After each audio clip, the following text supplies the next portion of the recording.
A to Z coaching centre YouTube channel में आपका स्वागत है। तो इस वीडियो में हम क्लास 12th का हिंदी के सभी चैप्टर के महत्वपूर्ण बातों को जानेंगे। तो चलिए वीडियो को स्टार्ट करते हैं। तो देखिए, सबसे पहले आपका पहला चैप्टर है बातचीत। तो आप याद रखिएगा, जो बातचीत है वह आपका एक प्रकार का निबंध है। क्या है? तो निबंध है, आप इसे याद रखिएगा। और ये जो बातचीत है, इस चैप्टर का लेखक कौन है? तो लेखक हैं बाल कृष्ण भट्ट। कौन है? बाल कृष्ण भट्ट। और इनका जन्म हुआ था 23 जून 1844 को। कब जन्म हुआ था? 23 जून 1844 को। और इनका निवास स्थान इलाहाबाद उत्तर प्रदेश में पड़ता है। इनका मृत्यु हुआ था 20 जुलाई 1914 को। माता पिता का नाम बता दें आपको, तो माता का नाम था पार्वती देवी एंड पिता का नाम था बेनी प्रसाद भट्ट। ठीक है। और इनके पिता एक व्यापारी थे। इनके पिता क्या थे? एक व्यापारी थे। यानी कि जो लेखक बाल कृष्ण भट्ट है, इनके पिता क्या थे? एक व्यापारी थे। अब एक बात अब ये भी याद रखिएगा, बाल कृष्ण भट्ट भारतेंदु युग के प्रमुख साहित्यकार थे। किस युग के थे? तो भारतेंदु युग के प्रमुख साहित्यकार थे। आप इसे याद रखिएगा। और ये हिंदी प्रदीप नामक मासिक पत्रिका का संपादन किया है। हिंदी जो है प्रदीप नामक इनका जो है पत्रिका, मासिक पत्रिका है। तब इसे भी याद रखिएगा। ठीक है। तो यहाँ पे बातचीत जो एक निबंध है, लेखक हैं बाल कृष्ण भट्ट। आप इसे याद रखिएगा। ठीक है। चलिए चलते हैं नेक्स्ट प्रश्न की, नेक्स्ट चैप्टर की चलते हैं हम लोग। तो नेक्स्ट चैप्टर की बात कर लेते हैं। देखिए, तो हमारा सेकेंड चैप्टर है उसने कहा था। सेकेंड चैप्टर क्या है? उसने कहा था। सेकेंड चैप्टर हमारा है उसने कहा था। तो आपको बता दें, उसने कहा था यह एक कहानी है। क्या है? एक कहानी है। और इसके लेखक हैं चंद्रधर शर्मा गुलेरी। कौन है? चंद्रधर शर्मा गुलेरी। इनका जन्म हुआ था 7 जुलाई 1883 को और मृत्यु हुआ था 12 सितंबर 1922 को। और इनका स्थान बता दें आपको, जयपुर में यानी राजस्थान में पड़ता है। चंद्रधर शर्मा गुलेरी का जन्म कहाँ हुआ था? जयपुर में, राजस्थान में। और इनके पिता का नाम था पंडित शिवराम। क्या नाम था? पंडित शिवराम पिता का नाम था। और इस संपादन के बारे में आपको बता दें, अगर आपको संपादन के बारे में बता दें, तो समालोचक काशी नगरी प्राचारिणी पत्रिका, इनका संपादन किया था इन्होंने, है ना। और इनका प्रमुख रचना याद रखिएगा, प्रमुख रचना सुखमय जीवन ये एक कहानी है जो कौन लिखे हैं? चंद्रधर शर्मा गुलेरी 1911 में। ठीक है। बुद्धू का कांटा कौन लिखे हैं? चंद्रधर शर्मा गुलेरी 1911 में लिखे थे। याद रखिएगा, बुद्धू का कांटा और सुखमय जीवन ये दोनों जो है कौन लिखे हैं?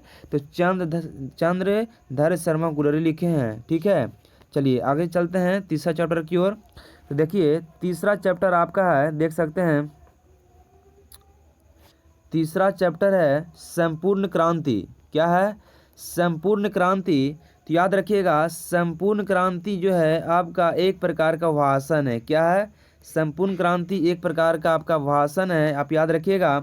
और इसके लेखक हैं जयप्रकाश नारायण। संपूर्ण क्रांति का लेखक कौन है? जयप्रकाश नारायण। और जयप्रकाश नारायण के जन्म की बात करें तो इनका जन्म हुआ था 11 अक्टूबर 1902 को। ठीक है। और इनका निधन हुआ था 8 अक्टूबर 1979 को। ठीक है ना। और जन्म स्थान की बात करें तो जयप्रकाश नारायण का जन्म हुआ था सीता बदियारा गांव में, बिहार में हुआ था। कहाँ के थे? तो बिहार के थे। और इनके माता पिता का नाम बता दें, माता का नाम था फूल रानी और पिता का नाम था हरसुदयाल। ठीक है। जयप्रकाश नारायण के पिता का नाम था हरसुदयाल और माता का नाम था फूल रानी। पत्नी का नाम था प्रभावती देवी। पत्नी का नाम क्या था? तो प्रभावती देवी। ठीक है। पूरा पुकार का नाम बताएं भाई, बचपन का नाम बोलें तो वाउल था। बड़े होने पर जेपी इनकी बोला जाता है। और ये प्रसिद्ध होने पर लोक नायक भी इन्हें कहा जाता है। जेपी भी इन्हें कहा जाता है। जेपी, है ना, याद रखिएगा।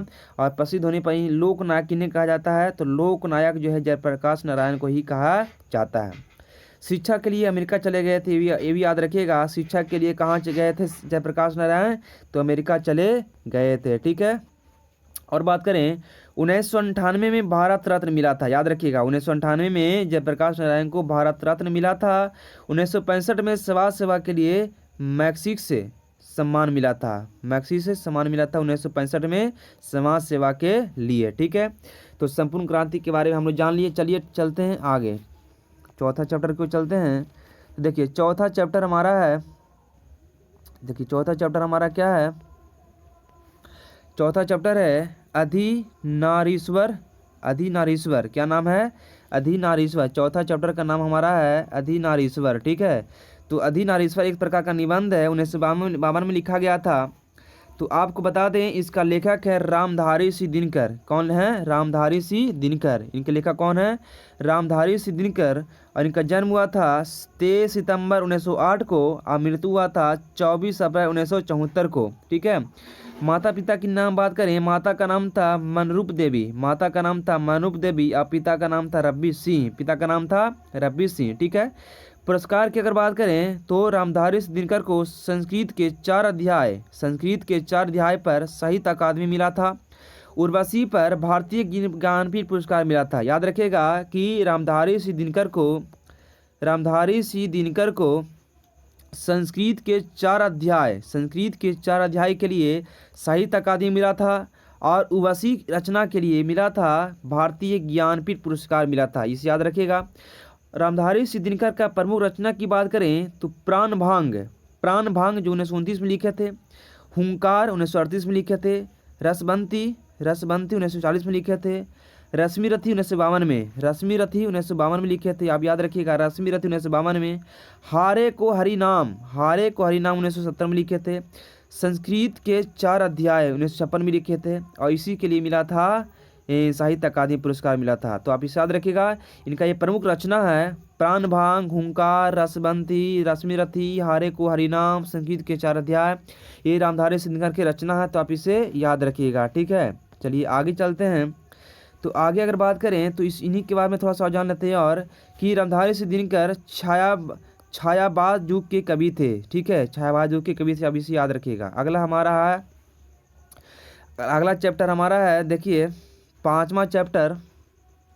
तो 5वां चैप्टर हमारा क्या है, रोज कहानी। रोज है 5वां चैप्टर क्या, रोज है, जो एक प्रकार का कहानी। अब याद रखिएगा रोज एक क्या है, तो कहानी है जो कब लिखा गया था, तो 1934 में। ठीक है, और बात करें इसके लेखक कौन है, तो रोज का जो लेखक है सच्चिदानंद हीरानंद बात्स्यायन इनके लेखक है। ठीक है, सच्चिदानंद हीरानंद बात्स्यायन इनके लेखक हैं। और इनका जन्म हुआ था 7 मार्च 1911 को, जन्म कब हुआ था, 7 मार्च 1911 को जन्म हुआ था। मृत्यु हुआ था 4 अप्रैल 1987 को। इनका जन्म स्थान है कासिया, कुशीनगर, उत्तर प्रदेश। ठीक है, मूल निवास की बात करें तो करतारपुर, पंजाब है। भाषा जान की बात करें तो हिंदी, अंग्रेजी, तमिल ये सब जानते हैं। माता पिता की बात करें अगर तो माता का नाम था बेयंती देवी और पिता का नाम था डॉक्टर हीरानंद शास्त्री। पत्रकारिता की बात करें तो एक सैनिक इनका जो है पत्र इनका है और विशाल भारत है इनका प्रतीक है इनका भी, दिनमान इन्हीं का है, नया प्रतीक, नव भारत टाइम्स जो नई दिल्ली में। और पुरस्कार की बात करें तो इनको साहित्य अकादमी पुरस्कार मिला है, भारतीय ज्ञानपीठ पुरस्कार मिला है। तो आप इसे याद रखिएगा। ठीक है, चलिए आगे चलते हैं। आगे अगर इन्हीं के बारे में अगर बात कर लें तो आपको अभी बता चुके हैं, इनकी रचना के बारे में बता देते हैं। तो इनकी रचना है हीरानंद का इंद्र सभा जो एक नाटक है। ठीक है, नदी के द्वीप, अपने अपने अजनबी इन्हीं का रचना है। अरे यादगार रहेगा इन्हीं का रचना है। एक बूंद सहसा उछली इन्हीं का रचना है। तो आप इसे याद रख सकते हैं, यहाँ से क्वेश्चन आपके एग्जाम में देखे जाते हैं। तो अगला चैप्टर हमारा है 6ठा चैप्टर, देख सकते हैं 6ठा चैप्टर है हमारा है एक लेख और एक पत्र। इसके लेखक हैं भगत सिंह।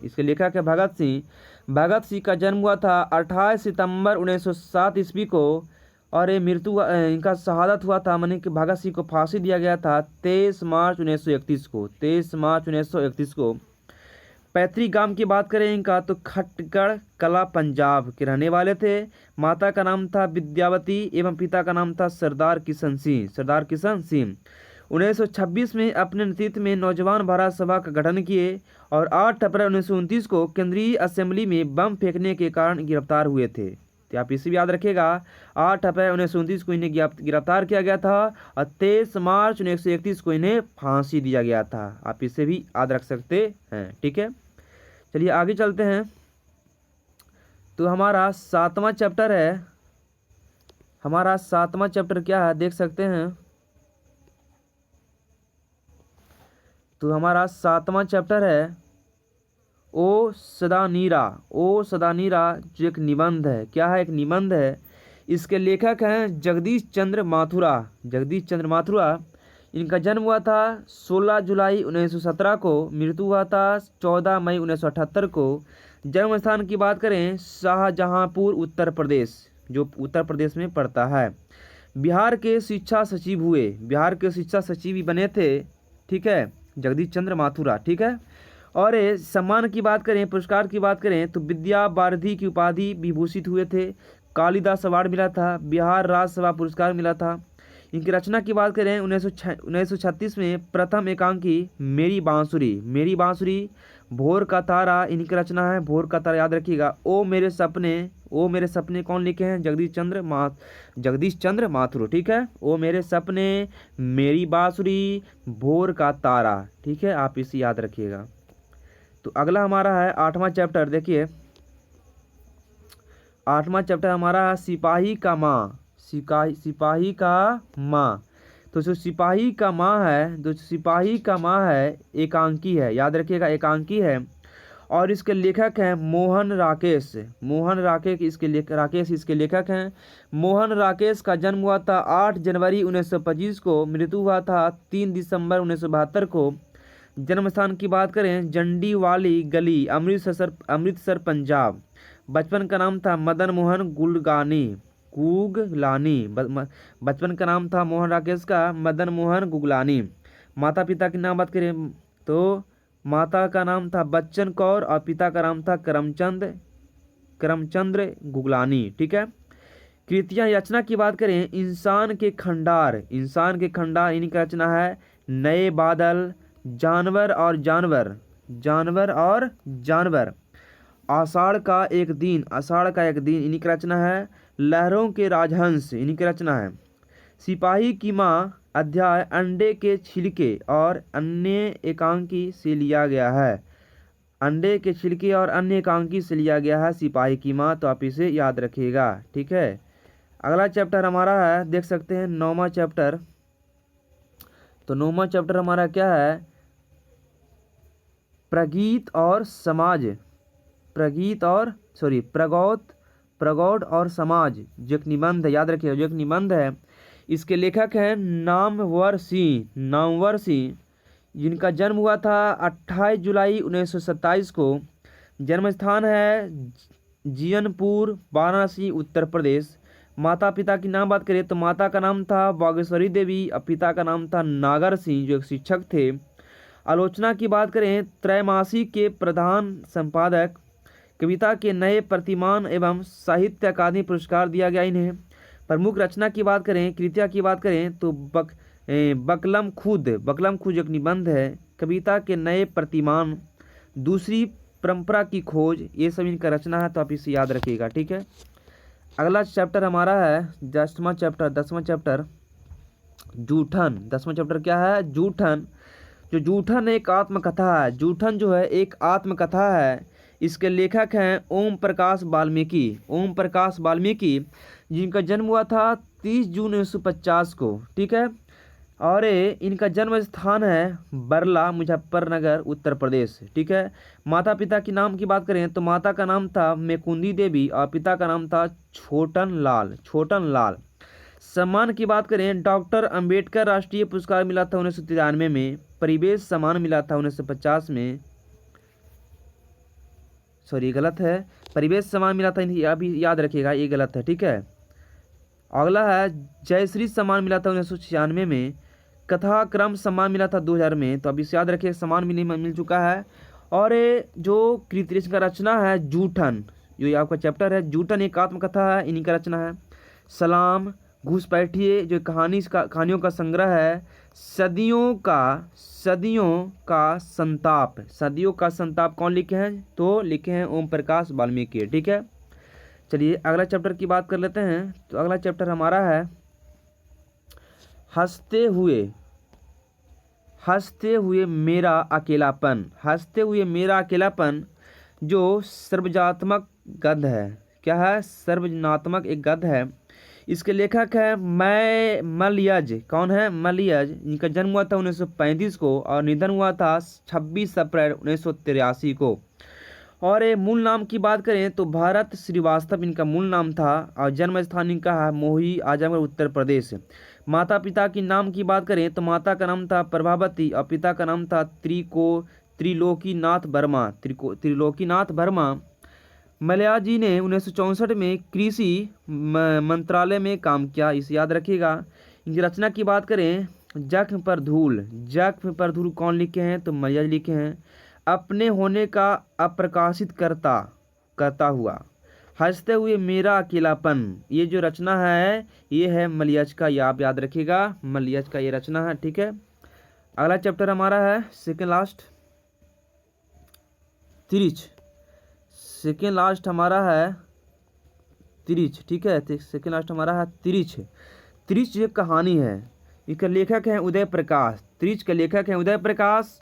और इनका जन्म हुआ था 1 जनवरी 1950 को। इनका जन्म हुआ था। जन्म स्थान की बात करें सीतापुर, मध्य प्रदेश। माता पिता के नाम की बात करें, माता का नाम था गंगा देवी, पिता का नाम था प्रेम कुमार सिंह। शिक्षा की बात करें तो MSc कर चुके हैं और MA भी हिंदी से कर चुके हैं। और ये बात करें अगर इनकी रचना की बात करें, कृतियाँ की बात करें अगर, तो दरियाई घोड़ा इनका रचना है। त्रिच इनका रचना है, ठीक है, त्रिच और अंत। और अंत में त्रिच और फिर एक रचना इनका है अंत में प्रार्थना कौन लिखे हैं? तो लिखे उदय प्रकाश। फिर अगला रचना है मंगोलिस। ठीक है, मंगोलिस। फिर मोहनदास। फिर परेवा कौन लिखे हैं? तो उदय प्रकाश लिखे हैं। उदय प्रकाश 1980 के आसपास कवि के रूप में पाठकों के समक्ष आए। तो आप इसे भी याद रखिएगा। ठीक है, पाठकों के समक्ष आए। तो हमारा लास्ट है टॉपिक चैप्टर शिक्षा। लास्ट चैप्टर हमारा है शिक्षा। तो जो शिक्षा है इसके लेखक हैं जे कृष्णमूर्ति। कौन है? जे कृष्णमूर्ति। इनका जन्म हुआ था 12 मई 1895 को और निधन हुआ था 17 फरवरी 1986 को। और पुरान का स्थान की बात करें तो मदन पल्लवी, चिंतूर, आंध्र प्रदेश भी बिलोंग करते हैं। पूरा नाम इनका है जिद्दू कृष्णमूर्ति। 10 वर्ष की अवस्था में माँ की इनकी मृत्यु हो गई थी। इनकी रचना है the first and last freedom, only revolution इनकी रचना है। आप इसे भी याद रखिएगा। तो आपको क्लास 12th का हिंदी का 100 मार्क्स हिंदी का सभी चैप्टर के लेखकों के बारे में आपको बता दिए हैं और चैप्टर क्या है, उसकी कैसी विधा है, इसके बारे में आपको बता चुके हैं। तो आशा करता हूँ आपको वीडियो पसंद आया है। अगर आपको वीडियो पसंद आया है तो वीडियो को आप लाइक कर दीजिए और दोस्तों के पास शेयर करना बिल्कुल ना भूलिएगा। ठीक है, अगर आप चैनल पे नए हैं तो चैनल को आप सब्सक्राइब भी कर दीजिए ताकि आपके पास समय के अनुसार वीडियो पहुंच सके। तो आपको 12th क्लास का इसी प्रकार आपके वीडियो मिलते रहेगा, फिजिक्स का, केमिस्ट्री का और हिंदी का, इंग्लिश का। तो आप चैनल को सब्सक्राइब करना भूलें। चलिए मिलते हैं नेक्स्ट वीडियो में, तब तक के लिए विदा लेते हैं। टेक केयर, से बाय बाय, जय हिंद, जय भारत।